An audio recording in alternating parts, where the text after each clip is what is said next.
Շնորհակալություն հրավերի համար։ Ինչ վերաբերում է ներքաղաքական կյանքին, ապա բնականաբար հիմնական կարելի է ասել օրակարգը ձևավորվել է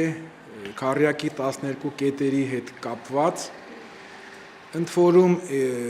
այդ 12 կետերի հետ կապված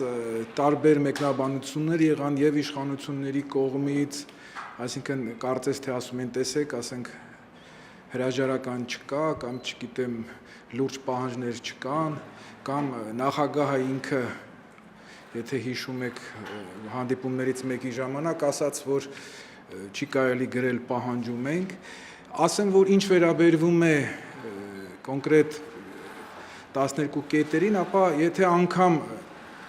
քառյակը գրեր, որ 2 անգամ 2 հավասար է 4-ի, ապա դրա մեջ հաստատ նախագահի եւ իշխանությունների հրաժարականը կա, որովհետեւ երբ որ ասում են 2 անգամ 2 4, ասինքն այդ 4-ը արդեն պակասա, իրենք իրենց վրա մեղք են վերցնում։ Այսինքն իրենք հասկանում են, մենք որ ասում ենք այդ 4-ի մի մասը ուր է։ Նույնիսկ կարող էին ոչինչ չգրել, ընդհանրապես ասեին, որ ասենք միասին են եւ այն հայտնի անեկդոտը որ կա թռուցիկների հետ կապված, որ ոչինչ գրած չի, բայց բոլորը գիտեն։ Այսինքն հրաժարականի պահանջը կա իշխանություններից ոչ միայն այդ 12 կետերի մեջ, կա յուրաքանչյուր քաղաքացու աչքերում, կա օդանավակայանում, կա այն դժգոհությունը, ել չեմ ասում հայկական հարուստ բանահանսության մեջ, ասենք հայտնի հայհոյանքների մեջ կան, այսինքն բոլոր տեղերում այդ պահանջը կա, այնպես չի որ պիտի գրվի։ Եվ զարմանալի է նաև որ մարդիկ, ասենք նկատի ունեմ որոշ մարդիկ այդ թվում է նախագահը մտածում են որ չպիտի գրեն պահանջում ենք իսկ պարոն նախագահ ինչ պիտի գրեին նորին գերազանցություն եղեք գթասիրտ եւ Սաշիկին խնդրեք մի քիչ հանդուրժող լինի եւ 70-ից իջնի ասենք 40-30 ինչ էին ուզում գրվեր այդ պահանջների մեջ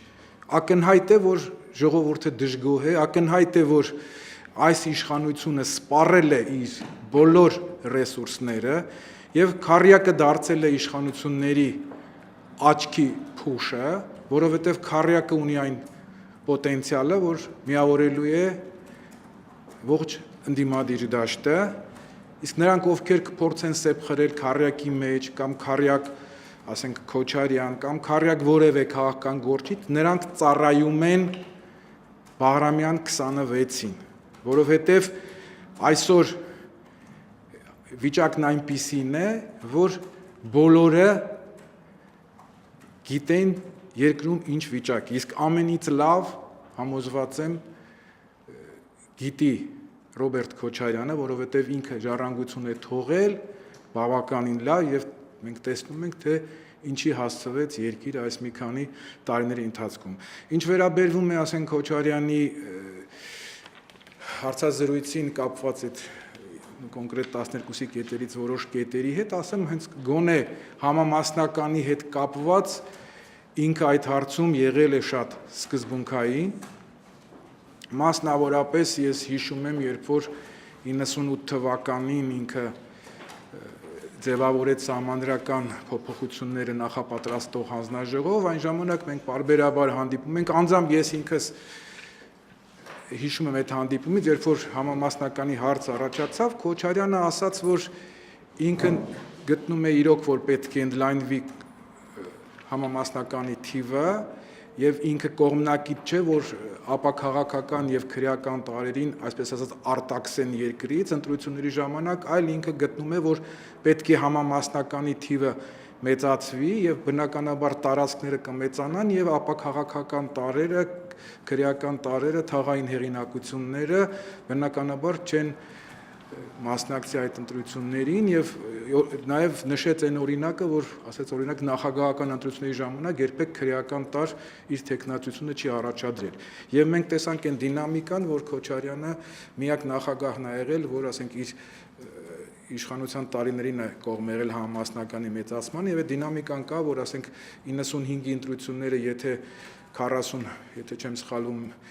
ավելի ճիշտ 150 մեծամասնականներ, ապա որքան գնաց այդ թիվը փոքրացավ, համամասնականը մեծացավ, 40-ից համամասնականը հասավ մինչև տեսնում ենք որքան մեծ թվի, իսկ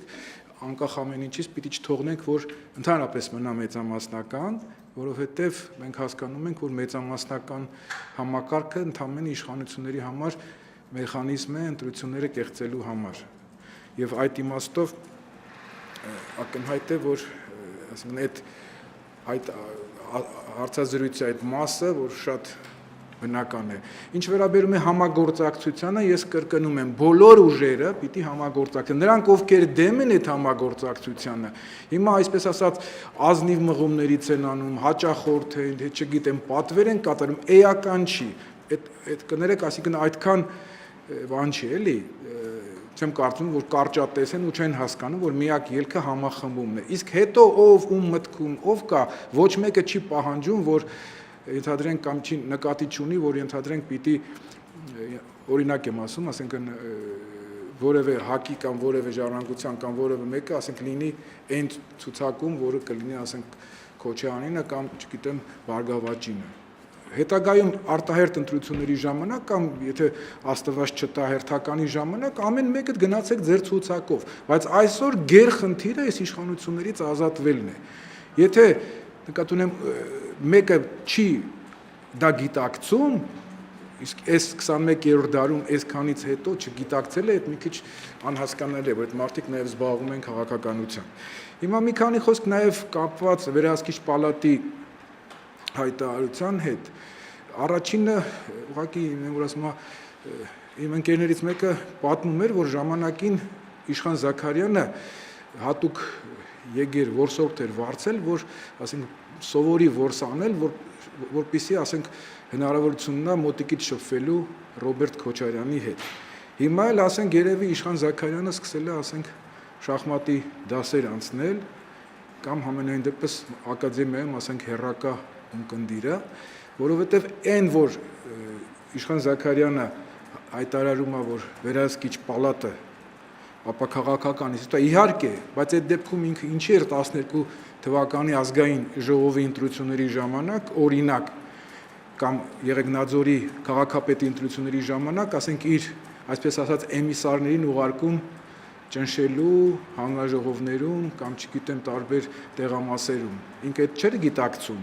Կամ Իշխան Զաքարյանը ինչ արեց այն լարի կտորը, որը ասենք 200 թե 250 դրամ էր, բայց գրվել էր ասենք 1200 դրամ։ Իշխան Զաքարյանը ինքը երբ որ դառավ վերահսկիչ պալատի նախագահ, միակ տեղը որ չստուգեց, դա սպորտ կոմիտեներ այն տարիների կատարած աշխատանքներ, երբ որ ինքը եղել է սպորտ կոմիտեի նախագահ։ Կամ ինքը ինչպես եղավ, որ ասենք օլիմպիական համալիրը, որ 80 թվականի օլիմպիադայի հետ կապված էր պատրաստվել, այսինքն կոպիտ ասած սեփականաշնորհեց, եւ եթե ինքը ասի, որ դա իր հետ կապ չունի, այդ դեպքում իր տղայի մեքենան ինչի է այդ կոմպլեքսի մոտ միշտ ամեն օր կանգնած։ Այսինքն Իշխան Զաքարյանը այսօր պատվեր է կատարում, վաղն էլ ես չգիտեմ, տա Աստված, որ հաջորդ իշխանությունը չօգտվի իր ծառայություններից, բայց ամեն դեպքում տղեկ,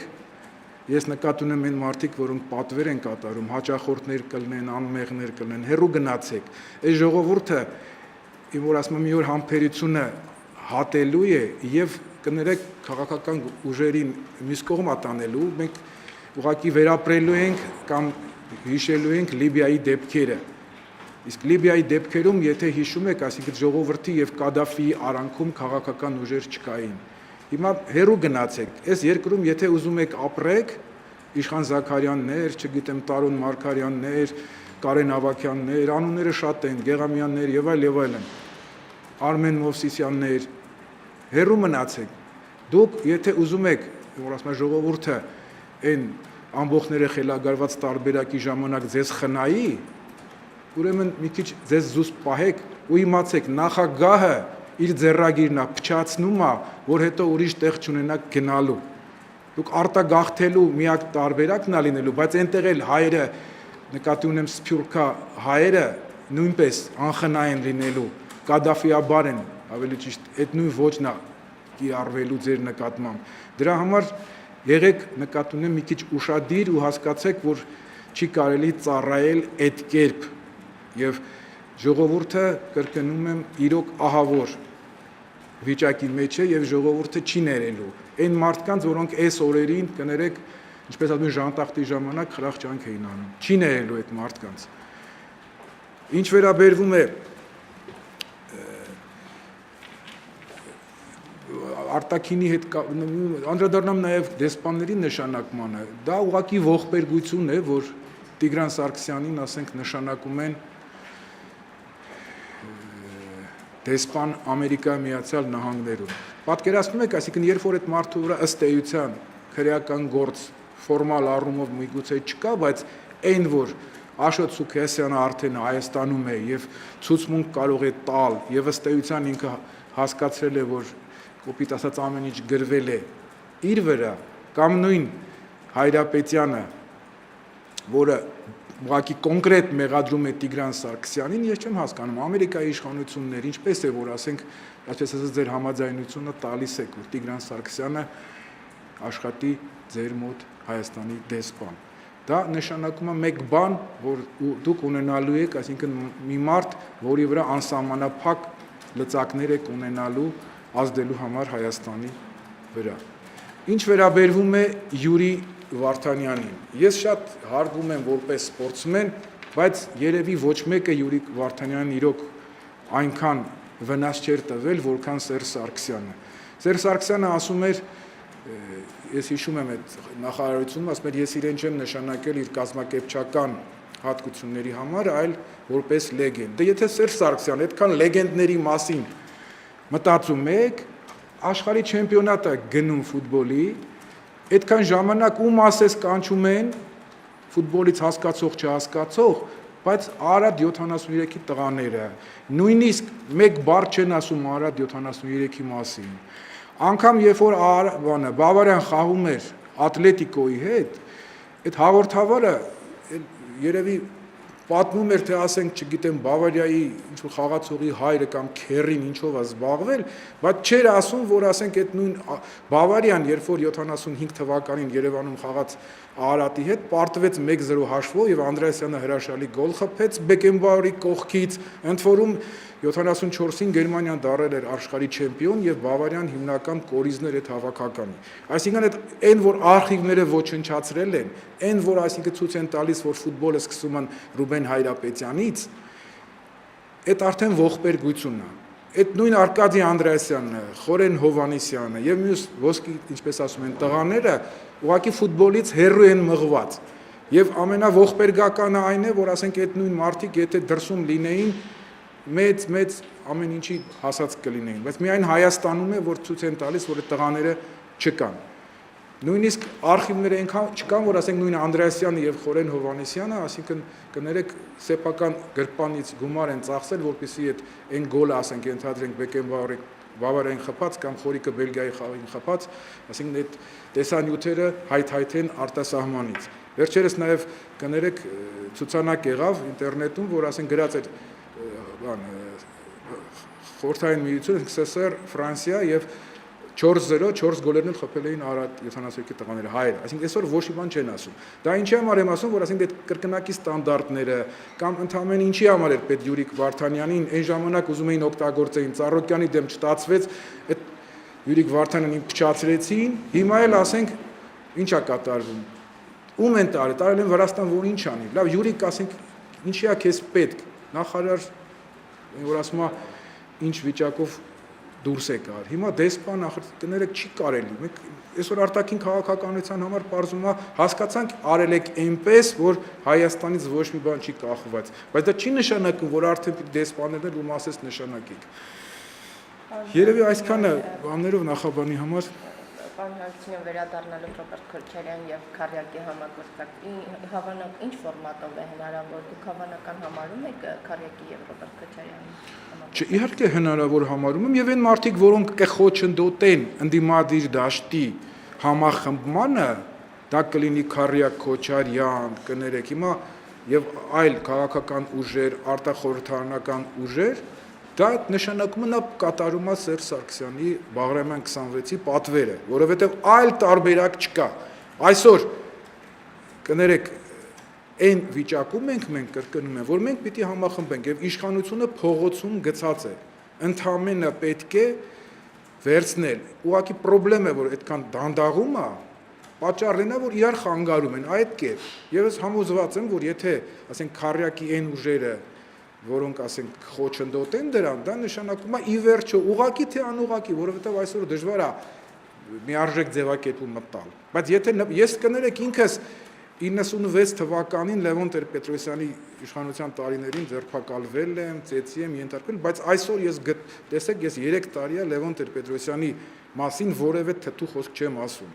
3 տարի 11 թվականից, որտեղ այսօր մեր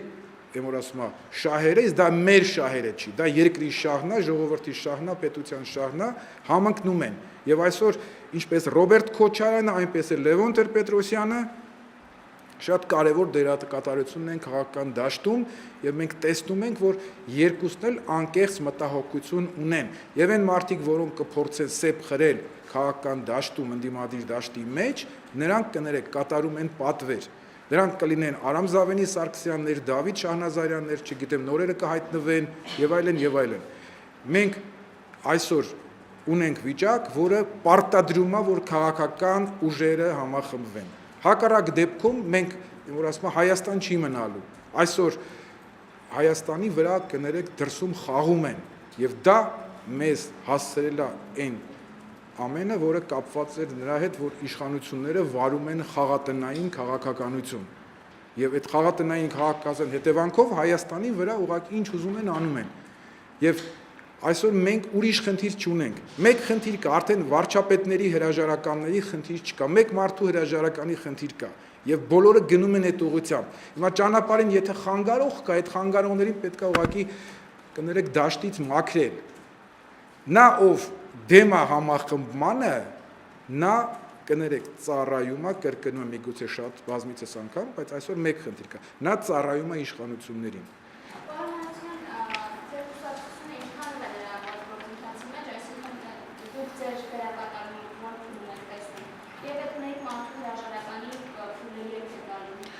Ուրեմն ինչ վերաբերում է մեզ, ապա մենք, որ ասում եմ, այդ նույն ուղղությամբ ենք գնում, ուղղակի մենք կոպիտ ասած միշտ ասել ենք, որ քարյակը վաղուց պիտի դառնար հնգյակ կամ ուղղակի վերանվանվեր ազգային համաձայնության դաշինքի, որի մեջ հենց իմ ասած ուժերը, որոնք իրոք կոպիտ ասած գտնում են, որ այս իշխանությունները պիտի հեռանան։ Այդտեղ քարյակի, ասենք, ֆորմատը պահելը արդեն, որ ասում եմ, ժամկետանց է, որքան հնարավոր է պիտի շուտ ընդլայնել։ Իսկ ինչ վերաբերվում է, որ этапում կմոտենանք, այդ этапում, երբ որ կհայտարարվի, որ ասենք ստեղծվում է արդեն այդ ընդլայնվում է քարյակը։ Մենք պատրաստ ենք, մենք խնդիր չունենք, մեր ամբողջ վերջի տարիների, վերջի մի քանի տարվա քաղաքական, այսպես ասած, գործունեությունը միտված է հենց դրան, որպեսզի ընդլայնվի քաղաքական դաշտը, որը կպահանջի առաջի դեմքի հրաժարականը։ Գիտեք ինչ, 21-րդ դարում, ասենք, ես չպիտի գնամ որևէ մեկի դուռը ծեծեմ, ասեմ, ես էլ եմ այդ կարծիքին։ Իրանք լսում են, իրանք հանդիպումներ եղել են տարբեր ֆորմատներով, ասիկա մենք ՀԱԿ-ի հետ առանձին անդամների հետ հանդիպում ունեցել ենք, Բարգավաճի հետ ունեցել ենք, ասենք, իհարկե ոչ առաջի դեմքերի, բայց ուզում ասեմ, պատասխանատուների հետ ունեցել ենք, ասենք, հանդիպումներ, դաշնակցության հետ մենք շատ սերտ հարաբերությունների մեջ ենք եղել, միշտ սկսած նկատում եմ 90-ական թվականներից, այնպես որ ասենք ժառանգության հետ անկախ ամեն ինչից, որ ասում եմ, ով ինչ ում ասել է, կապ չունի։ Այսօր մենք եթե տեսնում ենք, ես որևէ բառ, ոչ Ռաֆի Հովհաննիսյանի մասին եմ ասում, ոչ որևէ մեկին։ Այսօր միակ մարդը, որի մասին ես ասում եմ վատ բան, դա առաջի դեմքն է։ Մնացածի մասին ես ոչ մի բան չեմ ասում։ Երբ որ մենք կգնանք ընտրությունների, այդ ժամանակ ամեն մեկը թող ասի, չգիտեմ, այն թվի, իմ հիշողությունը ընդհանրապես վատ է, բայց քաղաքական իմաստով ես հիշում եմ, ասենք, ով որ թվին ինչ է ասել։ Հիմա եթե շատ սկսեն ինչ-որ մարդիկ փորձել խանգարել, ես հատ-հատ կասեմ, ով որ թվին որտեղ էր, ինչ էր ասել, այսօր ինչ է ասում։ Այսինքն ես այնքան լավ եմ հիշում ու գիտեմ բոլորին, ասենք, 87-ից 88-ից։ Այնպես որ ասենք, այդ իմաստով համարենք շախմատում կա հարասլավական հանրագիտարան, հիմա այդ մասով ես քաղաքական, ներքաղաքական կյանքում այդքան ինֆորմացված եմ։ Մեկ-մեկ ինձ ասում են ոնց ես հիշում, ասենք այդ դաշինքի նիստին, ասենք 96 թվականին ով ինչ ասեց։ Հիմա ասենք նույն ենթադրենք թերթերից մեկը այսօր որ հանրապետականի պատվալումը, ասենք ոնց արեց որ 96-ի 7-ի դաշինքը պարակ տվեց, հաթաթ հիշում եմ, այնպես որ պրոբլեմ չկա, ես եթե հենց մեկը խոսած, ես առայժմ խնայում եմ, որպեսզի նաև այդ նորից ինքս չնպաստեմ պարակտմանը, ես առայժմ բայց որ որ ասում համահանեն, ես վրաներով կանցնեմ, ով որ կպարակտի դաշինքը, քարյակը եւ ընդհանրապես այն մարդկանց, որոնք ուզում են միանան քարյակի։ Նախկին նախագահները շատ կարևոր ֆիգուրներ, ինչքանով եք համոզված, որ ժողովուրդը կհամախմբի նրանց շուրջը, հաշվի առնելով, որ նրանց օրոքել բազմաթիվ ողբերգություններ